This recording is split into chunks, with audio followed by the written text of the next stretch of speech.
नमस्कार दोस्तों, स्वागत है आपका आपके अपने YouTube channel RBSC online classes में। अपन बात कर रहे थे क्लास 10th का साइंस का जो चैप्टर नंबर 5 है उसके बारे में। पिछले दो वीडियो हमने कर लिए हैं, तो लगभग इस चैप्टर का जो मेन पार्ट था हमने कर लिया है। लेकिन आज का पार्ट भी बहुत महत्वपूर्ण है, क्योंकि इसके अंदर अपन इंपॉर्टेंट डेफिनेशन के साथ कुछ इंपॉर्टेंट पार्ट है वो भी इसमें डिस्कस करने वाले हैं। बहुत महत्वपूर्ण है, क्योंकि इस चैप्टर में से जो क्वेश्चन आने वाला है वो आपके पार्ट्स के अंदर आना है। जैसे एक पार्ट जो क्वेश्चन है उसके अंदर 1 A B C इस तरह का पार्ट्स का आपको ज्यादा क्वेश्चन पूछे जाते हैं, तो शॉर्ट टाइप में क्वेश्चन पूछे जाएंगे। तो इसको बहुत महत्वपूर्ण है, इस पार्ट को आप अच्छे से समझे। तो चलिए हम बात करते हैं आज का जो हमारा टॉपिक है। हमारे ने पिछले जो टॉपिक में हमने बात की थी मेंडलीफ की आवर्त सारणी और उसके बाद में आधुनिक आवर्त सारणी। तो आधुनिक आवर्त सारणी के बारे में ही और डिस्कस करते हैं, उसके बारे में और समझते हैं थोड़ा सा कि आधुनिक आवर्त सारणी है उसकी प्रवृत्ति क्या है, किस प्रवृत्ति से वो बनी हुई है, उसके अंदर क्या क्या प्रवृत्तियां हैं उसको हम समझते हैं। तो सबसे पहले हम बात करते हैं संयोजकता की। हालांकि हम संयोजकता को पहले समझ चुके हैं, अगर आपने बेसिक वाला वीडियो अच्छे से देखा है तो निश्चित तौर पे आपको पता है संयोजकता क्या होती है। हमने बहुत ही अच्छे से वहां पर डिस्कस किया हुआ है, जब बेसिक वाले वीडियो हमने स्टार्ट किए थे उसके अंदर। संयोजकता क्या होती है? किसी भी तत्व के बाह्यतम कोश में जितने जो परमाणु किसी भी परमाणु के बाह्यतम कोश में जितने इलेक्ट्रॉन होते हैं उसी से उस तत्व की संयोजकता का निर्धारण होता है। आप बहुत ही अच्छे से इस डिटेल में इस सबको समझना चाहते हैं तो बेसिक वाला वीडियो देख लीजिएगा, संयोजकता वाला, आपको सारा चीजें बिल्कुल आसानी से क्लियर हो जाएगी। लेकिन फिर भी यहां पर समझते हैं। देखिएगा, जैसे हम बात करते हैं ऑक्सीजन की, ऑक्सीजन हमें पता है 8 नंबर पे आता है। तो ये क्या होता है? सबसे पहले आता है नाभिक, फिर पहला कोश और उसके बाद में दूसरा कोश। पहले कोश में कितने इलेक्ट्रॉन? पहले कोश में आपको पता है 2 से ज्यादा इलेक्ट्रॉन आते नहीं, तो 2 कर दिए और 8 होने चाहिए टोटल। उसके बाद में इसमें कितने हैं? 6, 5 और ये 6। अब क्या होता है, कोई भी कोश अपना चाहता है बाहर वाला कोश क्या रहे, कंप्लीट रहे, पूरा रहे। तो इसको क्या है, 2 इलेक्ट्रॉनों की जरूरत है। बाहर वाले कोश से अंदर वाला पूरा, उससे हमें कोई लेना देना नहीं है। हम बाहर वाले कोश से यहां पर सोच सकते हैं कि इसके पास 2 इलेक्ट्रॉनों की कमी है। अगर 2 इलेक्ट्रॉन इसके पास और होते तो इसकी संयोजकता पूरी हो जाती। तो यहां पर इसकी संयोजकता कितनी होगी? 2। ये किससे निर्धारित हुई है? ये जो कोई भी तत्व है उसके बाह्यतम कोश में जितने इलेक्ट्रॉन हैं उसी से उस तत्व की संयोजकता निर्धारित होती है। अब वो तत्व इलेक्ट्रॉन दे रहा है या फिर इलेक्ट्रॉन ले रहा है। यहां पर जैसे इलेक्ट्रॉन की कमी है तो इलेक्ट्रॉन लेगा। कई बार 1-2 इलेक्ट्रॉन बाहरी कोश में होता है तो वो इलेक्ट्रॉन दे देता है, जो आसान रहता है उसके लिए। जैसे यहां पर 6 इलेक्ट्रॉन या तो दे या 2 इलेक्ट्रॉन ले, तो यहां पर क्या है, 2 इलेक्ट्रॉन लेना आसान है, इसलिए तो इसकी संयोजकता 2 होती है। तो ये निर्धारित किससे होता है? बाह्यतम कोश से ही निर्धारित होता है। किसी भी तत्व के परमाणु के बाह्यतम कोश में जितने इलेक्ट्रॉन होते हैं उसी से उस तत्व की संयोजकता का निर्धारण होता है। ठीक है, हम कहते हैं ऑक्सीजन की 2 संयोजकता है, सोडियम की +1 संयोजकता है, ऑक्सीजन की -2 है, मैग्नीशियम की +2 संयोजकता है। तो इस तरह की संयोजकता सारा बाह्य कोश से निर्धारित होती है। नेक्स्ट है आवर्त सारणी की हम बात करें। आवर्त सारणी, हम जो आधुनिक आवर्त सारणी कह रहे हैं उसके बारे में बात करें। बाएं से दाएं जाने पर, बाएं से दाएं कौन से? इस साइड से इस साइड जाते हैं आवर्त सारणी में, तो संयोजकता पहले 0 से 4 तक बढ़ती है और फिर उसके बाद में घटकर उत्कर्ष गैसों के बराबर हो जाती है। उत्कर्ष गैसों की स्थिति में 0 हो जाती है। कैसे? जैसे हम आवर्त सारणी की बात करें, यहां पर हम आवर्त सारणी को समझें तो एक बार मैं आपको आवर्त सारणी बताता हूं यहां पर। ठीक है, यहां पर हम थोड़ा सा डिस्कस करते हैं आवर्त सारणी के बारे में। ठीक है, यहां पर हम आवर्त सारणी देखते हैं और उसको समझने की कोशिश करते हैं ताकि आपको अच्छे से समझ में आए। तो देखिएगा, यहां पर यह है आवर्त सारणी। ठीक है, आपको क्लियर दिख रहा होगा। आवर्त सारणी के अंदर देखो मैंने क्या किया है, ये वाला जो आवर्त है इसको हमने सिलेक्ट किया है। कौन सा? देखो, सोडियम, मैग्नीशियम, उसके बाद aluminium, silica, phosphorus, sulphur, chlorine, organ. ठीक है, इसको हमने सेलेक्ट किया है। अब यहां पर देखिएगा संयोजकता कैसे होती है। सबसे पहले सोडियम की बात करें तो सोडियम की जो संयोजकता होती है वो क्या होती है? +1, मैग्नीशियम की +2, एल्यूमिनियम की +3, सिलिकॉन की +4। ठीक है, फिर फास्फोरस की 3 हो जाती है। ठीक है, फिर 2 हो जाती है और फिर माइनस में होती है। यहाँ पर 1 2 3, फिर यहाँ पर 3 2 1, ये हालांकि होती माइनस में है। ठीक है, और उसके बाद में हम ऑर्गन की बात करें तो 0, जिनकी संयोजकता 0 होती है वो गैसें होती हैं और उनको उत्कृष्ट गैसें कहा जाता है। कौन सी गैसें कहा जाता है? उत्कृष्ट गैसें कहा जाता है। तो देखिएगा, पहले संयोजकता क्या हो रही है, 1 से लेकर 4 तक बढ़ रही है, फिर वापस कम हुई और 0 तक आ गई। तो ये क्या होता है, किसी भी हम आवर्त के अंदर, किसी भी आवर्त की बात करें, अगर हम बाएं से दाएं जाएंगे आवर्त के अंदर तो संयोजकता पहले 1 से 4 तक बढ़ेगी, फिर वापस कम होते होते 0 तक आ जाएगी। और इसी तरह हम बात करें, ये तो हमने बात की आवर्त की, इसी तरह हम बात करें किसी भी वर्ग की या समूह की, तो समूह में क्या होता है, एक समूह में मान लो ऊपर से नीचे जा रहे हैं, ठीक है, इस तरह के क्वेश्चन आपको पूछे जाते हैं। आवर्त सारणी में, किसी भी आवर्त सारणी में बाएं से दाएं जाने पर संयोजकता का क्या होता है, बढ़ती है, घटती है, इस तरह के प्रश्न आपसे पूछे जाते हैं। या फिर इनमें से 2-3 यौगिक दे दिया, अब आपको बताएंगे आवर्त सारणी में इसकी संयोजकता बढ़ेगी घटेगी।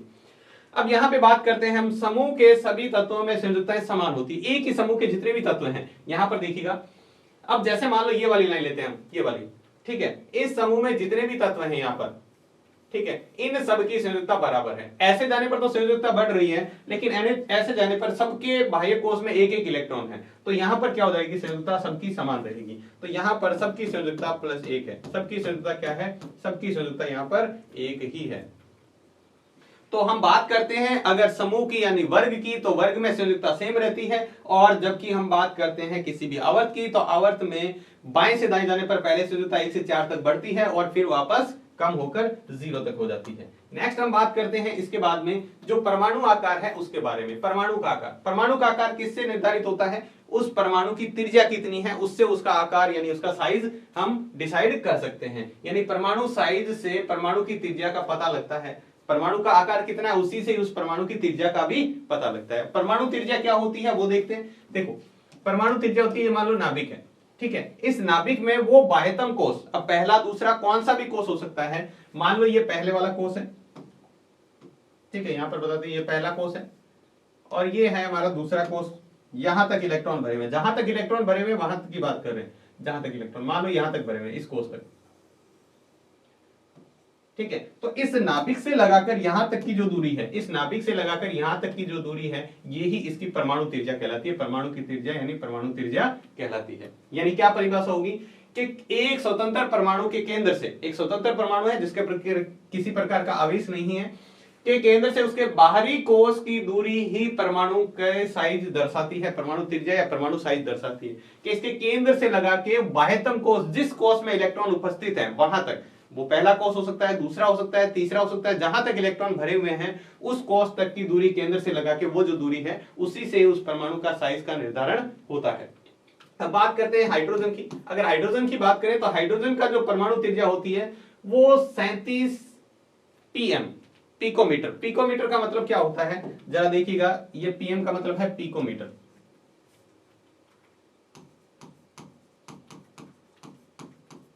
पीएम मतलब होता है पिकोमीटर। और मैं आपको बता देता हूं, एक पीएम बराबर होता है, एक पिकोमीटर बराबर होता है 10 की पावर -12 मीटर, 10 की पावर -12 मीटर, 2 मीटर नहीं है, 10 की पावर -12 मीटर होता है, ठीक है। ये होती है एक पिकोमीटर बराबर, यानी एक पिकोमीटर मतलब 1 मीटर के आप 10 की पावर 12 लगा के इसके बराबर हिस्से करो। 10 की पावर मतलब 10 की पावर 7 होती है तो 1 करोड़ होता है, इससे आगे और बढ़ो तो वहां पर इतने हिस्से करो तो इतना बहुत छोटा होता है परमाणु का आकार। ये हाइड्रोजन की बात कर रहे हैं, ठीक है। फिर जैसे जैसे उनके कोषों की संख्या बढ़ेगी वैसे वैसे त्रिज्या बढ़ती जाएगी।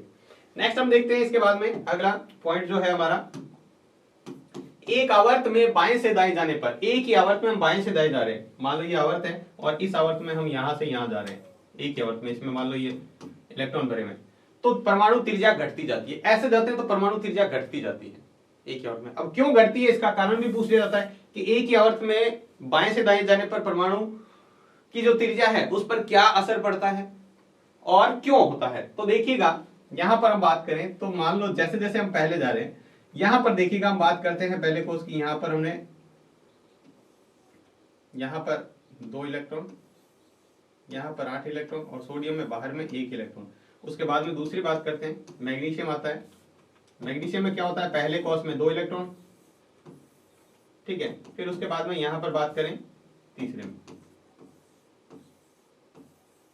ठीक है। तो यहां पर समझिएगा जरा ध्यान से, यहां पर 2 इलेक्ट्रॉन, फिर 8, फिर 1, यहां पर 2, 8, फिर 2, फिर यहां पर 2, 8, फिर 3। तो क्या हो रहा है, बाहर के कोष में, जो बाहरी कोष है उसमें इलेक्ट्रॉनों की संख्या बढ़ रही है। तो इलेक्ट्रॉनों की संख्या जैसे जैसे बढ़ती है तो इस पर अंदर जो ये नाभिक है, नाभिक के अंदर कौन सा आवेश है, प्लस आवेश, तो ये इसको ज्यादा खींचेगा, जितने इलेक्ट्रॉन ज्यादा होंगे उसको ज्यादा खींचेगा। तो चारों तरफ से ये खींचने वाला, एक तरह से देखो यहाँ पर ये बाहरी कोष है और यहाँ पर ये इसको अंदर की तरफ खींच रहा है, यहां से भी खींच रहा है, यहां से भी खींच रहा है, यहां से भी। तो जितने ज्यादा इलेक्ट्रॉन होते हैं वो अंदर उतनी ही ज्यादा तरह से खींचता है, और ज्यादा खींचेगा तो इसकी परमाणु त्रिज्या क्या हो जाएगी, छोटी हो जाएगी। तो यानी हम क्या कहते हैं कि एक ही आवर्त में, आपसे पूछे एक ही आवर्त में अगर बाएं से दाएं इस तरफ से जा रहे हैं तो परमाणु त्रिज्या हमेशा घटेगी। क्या होगा, घटेगी। और ये उल्टा जाएंगे तो बढ़ेगी। दोनों तरफ से आपको याद रखना है, एक तरफ याद है तो दूसरा अपने आप। क्योंकि क्या होता है, नाभिक में आवेश के बढ़ने से ये यहां की इलेक्ट्रॉनों की नाभिक की ओर खींचने की जो प्रवृत्ति होती है, खींचता है, उससे क्या हो जाता है, उसका परमाणु साइज घट जाता है। जो इलेक्ट्रॉन है वो अंदर की तरफ खींचेगा, ये क्या करता है, इसको बांध के रखने का काम है। जो यहां पर 3 इलेक्ट्रॉन है, मान लो मैंने ऐसे बना दिए, अब ये क्या कर रहा है, नाभिक इसको अंदर की तरफ खींच रहा है, इसको भी अपनी अंदर तरफ खींच रहा है, इसको भी अंदर। तो जितना ज्यादा खींचेगा उतना ही इसका परमाणु आकार क्या हो जाएगा, छोटा होता जाएगा, जिससे परमाणु त्रिज्या घटेगी। एक ही समूह की बात करें, एक ही समूह में ऊपर से नीचे बात करें यहां पर, तो एक ही समूह में क्या होता है, कोष बढ़ते हैं। पहले में यहां पर एक कोष है, दूसरे में जाएगा तो एक कोष और बढ़ जाएगा, और तीसरे में जाएगा तो और बढ़ेगा। एक समूह से यानी एक ही वर्ग में ऊपर से नीचे जाते हैं तो क्या होता है, कोषों की संख्या बढ़ती है। कोषों की संख्या क्या होती है, बढ़ती है। जैसे हम आवर्त सारणी में देखें तो ये अगर मान लो पहले कोष में आ रहा है, दूसरे कोष में, तो ये तीसरे में आएगा, ये चौथे कोष में पूरा होगा, 5वें में, 6ठे में, 7वें में। तो कोषों की संख्या जैसे जैसे बढ़ेगी तो परमाणु का आकार बढ़ेगा। परमाणु का आकार बढ़ेगा ना, देखिएगा कैसे। जैसे मान लो यहां पर ये नाभिक और ये एक ही कोष है, यहां पर नाभिक, ये पहला कोष, ये दूसरा कोष, यहां पर नाभिक, पहला कोष, दूसरा कोष, तीसरा कोष। तो 3 कोष में यहां से यहां तक की दूरी, 2 कोष में यहां से यहां तक की दूरी पहले कोष में। तो जैसे जैसे इसके कोषों की संख्या बढ़ेगी वैसे वैसे क्या होगा, परमाणु जो आकार है, साइज है, वो भी बढ़ेगा। नेक्स्ट हमारा पॉइंट है वो है धात्विक और अधात्विक गुण। देखो पहले हमने देखा संयोजकता के बारे में, उसके बाद में हमने देखा है परमाणु आकार क्या है, परमाणु साइज क्या है। उसके बाद हम देखते हैं धात्विक और अधात्विक गुण क्या हैं, आवर्त सारणी के अंदर किस तरह से उसको व्यवस्थित किया गया है, तो वो देखते हैं। तो देखिएगा आवर्त सारणी में बाएं से दाएं की ओर जाने पर, बाएं से दाएं जाने पर अधात्वें स्थित है, यानी बाएं और धात्वें और दाएं और क्या है, अधात्वें स्थित है। ठीक है। और मध्य में जो है वो क्या है, उपधातुएं हैं। तो यहां पर देखिएगा इस लाइन से बात करें, मैं यहां पर एक लाइन खींचता हूं, इसे थोड़ा सा मैं डार्क करके बताता हूं आपको अच्छी तरह से क्लियर दिखे। यहाँ पे ये जो लाइन मैं खींच रहा हूं, ठीक है, यहां से इस तरह से ये लाइन जो बनी हुई है, ठीक है, ये जो लाइन है, इस लाइन से इधर लगभग सभी क्या है, धातुएं, हाइड्रोजन को छोड़कर बाकी सभी क्या है, धातुएं हैं। ठीक है। और इस लाइन से इधर की बात करें, यहां से इस तरह से, ठीक है, इससे इधर जो क्या है वो अधातुएं हैं, ये अधातु है, इसे इधर क्या है, धातु है, ये क्या है, धातु है। और हम बात करते हैं ये जो लाइन है बीच में, जो मध्य में लाइन आ रही है, इसको अलग कर रही है धातु और अधातु को, उसको हम उपधातु या अर्धधातु कहते हैं। क्यों कहते हैं, क्योंकि इसमें धातुओं के भी गुण होते हैं और अधातुओं के भी गुण होते हैं, यानी दोनों के ही इसके अंदर गुण होते हैं, इसलिए हम उपधातु या अर्धधातु कहते हैं। अब देखो आधुनिक आवर्त सारणी की बात करें तो आधुनिक आवर्त सारणी में ये जो टेढ़ी मेढ़ी रेखा है वो धातुओं और अधातुओं को अलग करती है। ये जो टेढ़ी मेढ़ी रेखा है ये धातुओं को और अधातुओं को अलग कर रही है। इससे इधर वाली सारी धातुएं हैं, उधर वाली अधातुएं हैं। इस रेखा पर आने वाले तत्व, इस रेखा पर कौन कौन से तत्व आ रहे हैं, सबसे पहले देखो बोरॉन, सिलिकॉन, जर्मेनियम, आर्सेनिक, ये सारे इसके अंदर आ रहे हैं। बोरॉन आ रहा है, सिलिकॉन आ रहा है, जर्मेनियम, आर्सेनिक, एंटीमनी, टेल्यूरियम और लास्ट में आता है पोलोनियम। ठीक है। ये जो है इसके अंदर धातुओं और अधातुओं के दोनों के गुण होते हैं। धातुओं और अधातु दोनों के गुण प्रदर्शित करते हैं। इन्हें अर्धधातु या फिर उपधातु कहते हैं, इसलिए इन्हें अर्धधातु या उपधातु कहते हैं। देखो क्या है, आधुनिक आवर्त सारणी के अंदर जो जिगजैग लाइन है, टेढ़ी मेढ़ी रेखा है, वो क्या करती है, धातुओं और अधातुओं को क्या करती है, अलग करती है। इस रेखा पर आने वाले जो तत्व हैं कौन कौन से हैं, boron, silicon, germanium, arsenic, antimony, tellurium और पोलोनियम। धातु और अधातु दोनों के गुण होने के कारण इन्हें उपधातु कहा जाता है। ये आपके कई बार प्रश्न सीधा पूछ लिया जाता है एग्जांपल के तौर पे, किन्हीं 2 उपधातुओं के नाम लिखिए या 3 उपधातुओं के नाम, तो आपको याद होना चाहिए boron, silicon, germanium, arsenic, antimony. इस तरह से आप याद कर सकते हो, ये पूछा जा सकता है। और या फिर ऑब्जेक्टिव टाइप में पूछा जा सकता है, 3 ऑब्जेक्टिव टाइप आपको दे दिए, निम्न में से कौन सा अधातु उपधातु है या फिर नहीं है, इस तरह से प्रश्न पूछा जा सकता है। नेक्स्ट हम बात करते हैं, इस बात को अच्छे से समझिएगा आगे। धातुओं के इलेक्ट्रॉन त्यागने की प्रवृत्ति होती है, अर्थात ये विद्युत धनात्मक होते हैं। ये तो हमें पता है धातु क्या करती है, जितनी भी धातु है वो इलेक्ट्रॉन त्यागने का काम करती है। इलेक्ट्रॉन त्यागती है, दूसरे को देती है, इसलिए उसके ऊपर धनावेश होता है। एग्जाम्पल के लिए हम समझते हैं, यहां पर आप एक छोटा सा एग्जाम्पल लेते हैं, जैसे हम बात करते हैं सोडियम की। ठीक है, यहाँ पर आपको सोडियम में पता है, सोडियम में आपको पता है पहले कोष में 2 इलेक्ट्रॉन, दूसरे में 8 और तीसरे में 1 इलेक्ट्रॉन होता है। तो ये क्या करता है, 1 इलेक्ट्रॉन दूसरे को दे देता है, क्योंकि कोई भी चाहता है कि वो अपनी संयोजकता पूरी रखे। तो यहाँ पर या तो ये 1 इलेक्ट्रॉन दे दे या फिर 7 इलेक्ट्रॉन ग्रहण करे। तो आपको पता है आसान है इसके लिए 1 इलेक्ट्रॉन देना, तो 1 इलेक्ट्रॉन दे देता है। और जैसे ये 1 इलेक्ट्रॉन देता है तो इसका बाहर वाला कोष ही क्या हो जाता है, हट जाता है। बाहर वाला कोष ही क्या हो जाएगा, हट जाएगा। और जैसे ही कोष हट जाएगा तो अंदर वाला कोष इसका पूरा है। अंदर वाला कोष क्या है, पूरा है। ये जो कोष है इसके अंदर वाला ये जा रहा है 8 इलेक्ट्रॉन वाला, ये इसका पूरा है।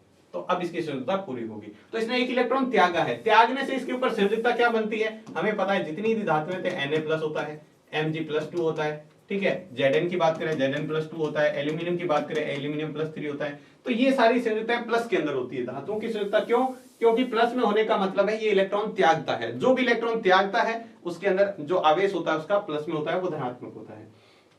नेक्स्ट पॉइंट है, बहुत इंपॉर्टेंट है, इसको आगे की चीज समझने के लिए है।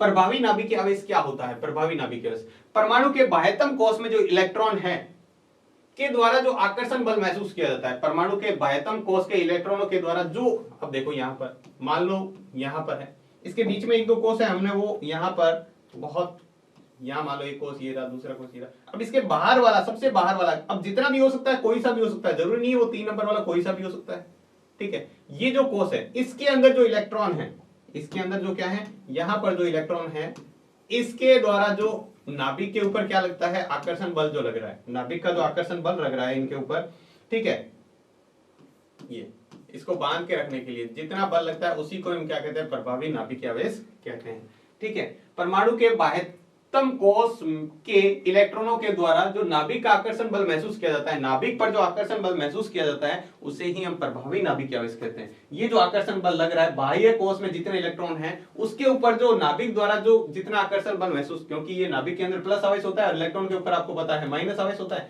तो एक दूसरे को आकर्षित करते हैं, और जितना यहाँ पर आकर्षण बल लग रहा है उसको हम प्रभावी नाभिकीय आवेश कहते हैं। ये हम आगे की जो नेक्स्ट पॉइंट पर समझेंगे उसमें देखो, आवर्त सारणी में जैसे जैसे संयोजकता कोष के इलेक्ट्रॉनों पर किया जाने वाला प्रभावी नाभिकीय आवेश बढ़ता है, आवर्त सारणी में जैसे जैसे संयोजकता कोष के इलेक्ट्रॉन बढ़ेंगे तो प्रभावी नाभिकीय आवेश बढ़ेगा, और जिससे इलेक्ट्रॉन त्यागने की प्रवृत्ति घटती है, और धीरे धीरे इलेक्ट्रॉन त्यागने की, क्योंकि ज्यादा जितने होंगे उतना आकर्षण बल मजबूत होता जाएगा, और मजबूत से फिर आपको क्या है, बाहर इलेक्ट्रॉन अलग करना क्या हो जाता है, उतना ही कठिन हो जाता है। तो हमें क्या करना है, जैसे जैसे आप क्या करते हैं किसी भी आवर्त में मतलब इधर से इधर जा रहे हैं तो प्रभावी नाभिकीय आवेश क्या होता है, बढ़ता है, जिसकी वजह से इलेक्ट्रॉन त्यागने की प्रवृत्ति घटती है। प्रभावी नाभिकीय आवेश तो बढ़ेगा लेकिन इलेक्ट्रॉन त्यागने की प्रवृत्ति कम हो जाएगी, ठीक है। नेक्स्ट देखिए, एक समूह की बात करें, अगर ऊपर से नीचे की तरफ जाते हैं आवर्त सारणी में तो क्या होता है, संयोजकता इलेक्ट्रॉनों पर क्रिया करने वाले प्रभावी नाभिकीय आवेश घटता है। अब प्रभावी नाभिकीय आवेश घटेगा, प्रभावी नाभिकीय आवेश घटेगा तो इससे क्या होगा, सबसे बाहरी इलेक्ट्रॉन नाभिक से दूर हो जाते हैं और इलेक्ट्रॉन आसानी से निकल जाते हैं, जिससे इलेक्ट्रॉन आसानी से निकल सकते हैं। अब यहां से ऊपर से इधर तो बढ़ेगा, क्या बढ़ेगा, प्रभावी नाभिकीय आवेश बढ़ेगा।